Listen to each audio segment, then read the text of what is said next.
It Takes Two, in my opinion, is a real gem.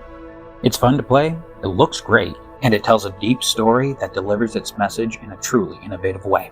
This is Story Mode. I'm Mr. Howes, and the topic of today's lesson is theme. Theme is one of the really big topics when it comes to deeper literature study, and it can be a little tricky to define. I like to think of it as an answer to the question, what's the story about? And really, there's two answers to that question. The first answer would be things like characters, setting, and events, which is the plot. But then there's the message, or the lesson, or the central idea. That's the theme. For example, the plot of the story might be that a farm boy becomes a pirate and rescues his girlfriend from marrying a prince. But the theme of that story is love, true love, and everything that it has to say about that topic. There are also different kinds of theme.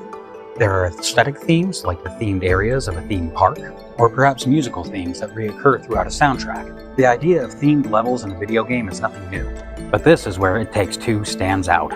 Usually when you have a themed level, it's just an aesthetic theme, but the levels in It Takes Two establish emotional, narrative themes that have a message. In The Shed, the protagonists, Cody and May, only cooperate begrudgingly and bicker constantly, which alongside events like the broken vacuum cleaner shows how small offenses can erode relationships.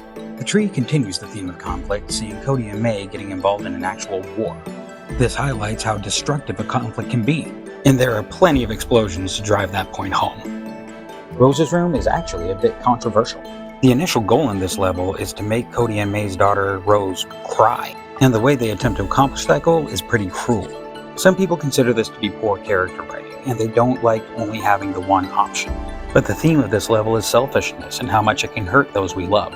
Breaking Rose's favorite toy might be cruel, but it really drives the point home. The Cuckoo Clock explores the underlying internal causes behind their conflict, as well as the significant influence that time can have. The couple start to reconnect in the snow globe, finding their happy memories that are still there beneath the ice, which reminds us that there was a reason that they were together in the first place. Then in the garden, we see the importance of maintaining individuality in a relationship by showing the value in maintaining personal passions, as well as supporting those of your partner. And this message is further reinforced in the attic, where we see how celebrating and reinforcing your partner's passions can create strong bonds. On top of all that, there's one last narrative pièce de résistance. Multiplayer is required. It's impossible to experience this story on your own. I always say that video games have the potential to be an evolutionary step for storytelling, and this is what I'm talking about.